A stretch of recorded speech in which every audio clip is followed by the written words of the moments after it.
Bollywood actor Salman Khan ने BMC के साथ मिलकर लोगों को वैक्सीन लगवाने के लिए अपील की है। वहीं बीएमसी ने सलमान खान का एक वीडियो अपने सोशल मीडिया अकाउंट से शेयर किया है।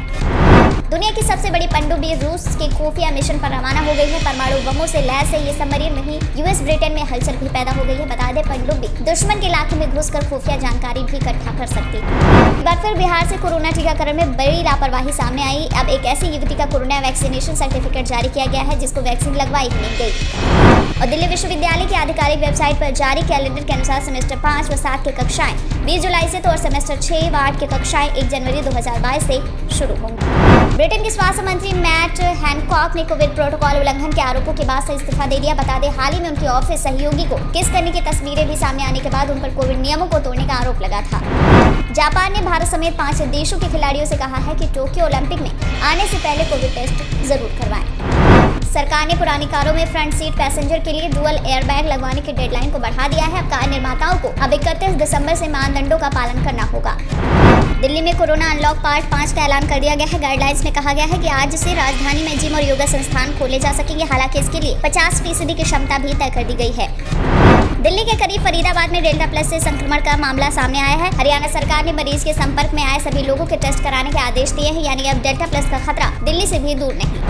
राजस्थान सरकार ने लॉकडाउन में ढील दे दी है। 1 जुलाई से marriage garden, marriage hall, hotel परिसर आदि शादी समारोह के लिए अधिकतम व्यक्तियों की संख्या 40 कर दी गई है। साथ ही दुकानों को शाम 4 बजे तक खोला जा सकेगा। कोरोना महामारी के चलते गोवा सरकार ने राज्य स्तरीय कर्फ्यू को 5 जुलाई की सुबह 7 बजे तक बढ़ाने का फैसला किया है। मध्य प्रदेश के मुख्यमंत्री शिवराज सिंह चौहान ने राहुल गांधी पर निशाना साधा और कहा कि राहुल बाबा शर्म करो, वैक्सीन प्रधानमंत्री जी नहीं तो क्या आप लगवा रहे हो? पीएम मोदी जी देश में सभी लोगों को मुफ्त में वैक्सीन लगवा रहे हैं और आप केवल भ्रम फैला रहे हैं। 1 जुलाई से मेरठ से वाया दिल्ली होते हुए देहरादून तक का सफर महंगा होने वाला है। NHAI की तरफ से टोल टैक्स में 10 रुपए से लेकर 40 रुपए तक की बढ़ोतरी की गई है। अब जब से दिल्ली की कोर्ट ने सुशील कुमार पहलवान को तिहाड़ जेल में बंद रखने का आदेश दिया है, तब से सुशील पहलवान के चेहरे पर हवाइयां उड़ी हुई है, क्योंकि इसी तिहाड़ की जेल नंबर 2 में सुशील पहलवान के दुश्मन कुख्यात gangster sharp shooter Neeraj Bawania भी कैद है। देश में कोविड टेस्ट की संख्या रिकॉर्ड 40 करोड़ के पार पहुंच गई है। वहीं आसियामान ने इस बात की जानकारी देते हुए कहा कि देश में 5T की रणनीति को प्रभावी तरीके से लागू करने के चलते ये सफलता मिली है। विधानसभा चुनाव का सेमीफाइनल माने जा रहे जिला पंचायत अध्यक्ष चुनाव में सत्ताधारी भाजपा ने अपना दबदबा दिखाया। 17 जिलों में भाजपा प्रत्याशियों ने अध्यक्षों का निर्विरोध निर्वाचन सुनिश्चित कर लिया है।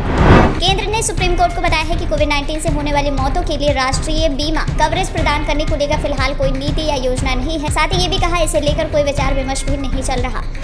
जम्मू एंड कश्मीर के बाद लद्दाख राजनीतिक दलों से चर्चा करेगी केंद्र सरकार। 1 जुलाई को केंद्रीय गृह राज्य मंत्री के साथ बैठक संभव। वहीं सूत्रों की माने तो लद्दाख के संगठनों की बैठक केंद्रीय गृह राज्य मंत्री जी किशन रेड्डी के साथ हो सकती है। देश में इस समय कोरोना के जितने एक्टिव मामले उसका 40% मामले केवल 20 जिलों से हैं, जिनमें महाराष्ट्र के 7 और केरल के 5 जिले शामिल हैं। सरकार ने कहा इन 20 जिलों में संक्रमण का खतरा लगातार बना हुआ है। पंजाब के मुख्यमंत्री कैप्टन अमरिंदर सिंह ने नशे से निपटने के लिए राष्ट्रीय ड्रग नीति बनाने की अपनी मांग दोहराते हुए STF पुलिस और खुफिया विंग के बीच और अधिक तालमेल बनाने की जरूरत पर जोर दिया। दिल्ली में एक और सैनिक स्कूल बनने की मांग उठ रही है। वहीं मुख्यमंत्री कैप्टन अमरिंदर सिंह ने रक्षा मंत्री राजनाथ सिंह से भटिंडा में तीसरे सैनिक स्कूल को मंजूरी देने की अपील की, साथ ही पत्र लिखा। असम सरकार ने गरीबी रेखा से ऊपर के सभी अपात्र लाभार्थियों से राशन कार्ड वापस लेने के लिए जरूरी कदम उठाने का निर्देश दिया। साथ ही मुख्यमंत्री हेमंत बिस्वा शर्मा ने राज्य में राष्ट्रीय खाद्य सुरक्षा एक्ट को और प्रभावी तरीके से लागू करने के निर्देश दिए हैं। केंद्र सरकार ने सुप्रीम कोर्ट को बताया है कि इस साल के अंत तक भारत की पूरी वयस्क आबादी के कोरोना टीकाकरण का प्रयास किया जा रहा है। 93 से 94 करोड़ की इस आबादी के लिए 186 से 188 करोड़ वैक्सीन की जरूरत पड़ेगी। महाराष्ट्र के पूर्व मुख्यमंत्री देवेंद्र फडणवीस ने कहा है कि अगर उनकी पार्टी सत्ता में आती है तो स्थानीय चुनाव में ओबीसी आरक्षण को लागू करेगी। अगर वो ऐसा नहीं कर सके तो वो राजनीति से संन्यास ले लेंगे। गहलोत सरकार ने कोविड पर लगाम लगाने के लिए एक फरमान जारी किया। इसमें कहा गया है कि जिन लोगों ने वैक्सीन की एक भी डोज नहीं ली है उनको 28 जून यानी आज से बस स्टैंड, रेलवे स्टेशन समेत सार्वजनिक जगहों पर प्रवेश नहीं दिया जाएगा। हिमाचल पथ परिवहन निगम ने बाहरी राज्यों के लिए बस सेवा शुरू करने की तैयारी कर ली है। 1 जुलाई से वोल्वो बसें शिमला दिल्ली, दिल्ली शिमला हमीरपुर दिल्ली, दिल्ली हमीरपुर सकरा घाट दिल्ली, दिल्ली सकरा घाट रूटों पर शुरू होंगी। उत्तराखंड में बीजेपी ने कल से 3 दिन की चिंतन बैठक शुरू कर दी है। ये चिंतन बैठक 29 जून तक जारी रहेगी। चिंतन शिविर में आगामी उपचुनाव और विधानसभा चुनाव के मुद्दों पर चर्चा हो रही है। जम्मू कश्मीर के पूर्व उप मुख्यमंत्री मुजफ्फर हुसैन बेग ने एक सर्वदलीय बैठक की। इस दौरान उन्होंने कहा अनुच्छेद 370 विवादित है, 371 से निकल सकता है बीच का रास्ता। मद्रास हाईकोर्ट की टिप्पणी के बाद बार काउंसिल ऑफ इंडिया ने वकीलों के लिए नए नियमों को सख्त कर दिया है। प्रिंट, इलेक्ट्रॉनिक या सोशल मीडिया पर अब बयान नहीं दे सकेंगे वकील। तमिलनाडु में बनेगा एक और स्पेस पोर्ट। नई साइट की लॉन्चिंग के लिए इसरो ने प्राइवेट कंपनियों को न्योता दिया है।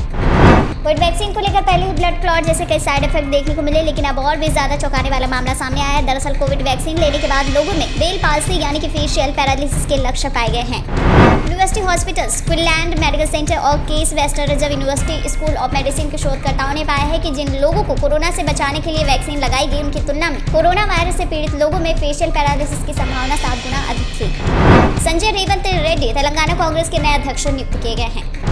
बेंगलुरु में 8 संदिग्ध बांग्लादेशी महिलाएं गिरफ्तार की गई हैं। ये सभी महिलाएं पीजी में रहती थी। वहीं पुलिस ने स्पेशल टीम के साथ मिलकर पीजी में छापे मारी। बारिश के मौसम में किसान खेतों में धान की रोपाई करते हुए तो दिखाई देते हैं, लेकिन उत्तराखंड के टिहरी में किसानों ने जो किया जानकर हैरान रह जाएंगे। यहाँ पर किसानों ने सड़क पर ही रोपाई कर दी। वहीं सड़क का मरम्मत कार्य न होने से किसान आक्रोशित नजर आए। महाराष्ट्र के पूर्व गृह मंत्री अनिल देशमुख के 2 करीबियों को कोर्ट ने 1 जुलाई तक ईडी की हिरासत में भेज दिया है। वहीं देशमुख को दूसरा समन भी भेजा गया है।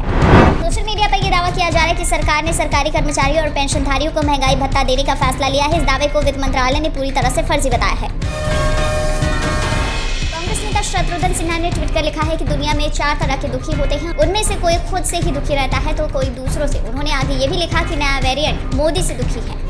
ओवैसी से बसपा के गठबंधन की खबर पर बिफरी मायावती और कहा रत्ती भर भी सच्चाई नहीं है। विधानसभा चुनाव बीएसपी किसी भी पार्टी के साथ कोई भी गठबंधन करके नहीं लड़ेगी, यानी पार्टी अकेले ही चुनाव मैदान में उतरेगी। केंद्र शासित प्रदेश चंडीगढ़ में डेल्टा प्लस वेरिएंट का पहला मामला सामने आया। ये मामला वही में संक्रमित हुए मरीज के जीनोमिक सीक्वेंसिंग में सामने आया। सरकार ने यहाँ सभी सुरक्षा उपायों का सख्ती से पालन करने पर जोर दिया। नागपुर नगर निगम ने 28 जून यानी आज से शहर में लेवल 3 के तहत नए प्रतिबंध लगाने की घोषणा की। इसके तहत आवश्यक और गैर जरूरी सामान बेचने वाली दुकानों का दैनिक समय 4 घंटे घटाकर शाम 4 बजे तक किया गया है। मॉल, थिएटर और मल्टीप्लेक्स बंद रहेंगे। अयोध्या में जमीन खरीद में घोटाले के आरोप लगाने वालों पर कानूनी कार्रवाई की तैयारी में है ट्रस्ट। पश्चिम बंगाल में विधान परिषद का गठन होगा। 2 जुलाई से शुरू हो रहे विधानसभा सत्र में प्रस्ताव पर लगेगी मुहर। बिहार चुनाव आयोग ने 10 चरणों में पंचायत चुनाव कराए जाने की रणनीति पर काम शुरू कर दिया है। वहीं चुनाव आयोग का कहना है कि अक्टूबर-नवंबर तक बिहार में पंचायत चुनाव संपन्न कराए जा सकते हैं। संजय राउत ने अब कहा है कि अयोध्या में जमीन सौदों की जांच ईडी या सीबीआई को ही करनी चाहिए। मुंबई के ताज होटल में 2 आतंकवादी घुसने वाले हैं, ऐसा फोन मुंबई पुलिस को आया। वहीं जांच में पता चला कि फोन किसी 9 साल के बच्चे ने किया था। उत्तर प्रदेश पुलिस ने मौलाना उमर गौतम को धर्म परिवर्तन रैकेट में शामिल होने के आरोप में गिरफ्तार किया। अब इस धर्मांतरण रैकेट से जुड़े कई बड़े खुलासे हो रहे हैं। सूत्रों के मुताबिक धर्म परिवर्तन के लिए 10 से 50 हजार रुपए भी दिए जाते थे। बरेली पुलिस ने एक मदरसा संचालक मौलाना हाफिज फैजान रजा को गिरफ्तार कर जेल भेज दिया है। बता दें, स्वामी दर्शन भारती का सिर कलम करने पर घोषित किया था 1 करोड़ रुपए का इनाम।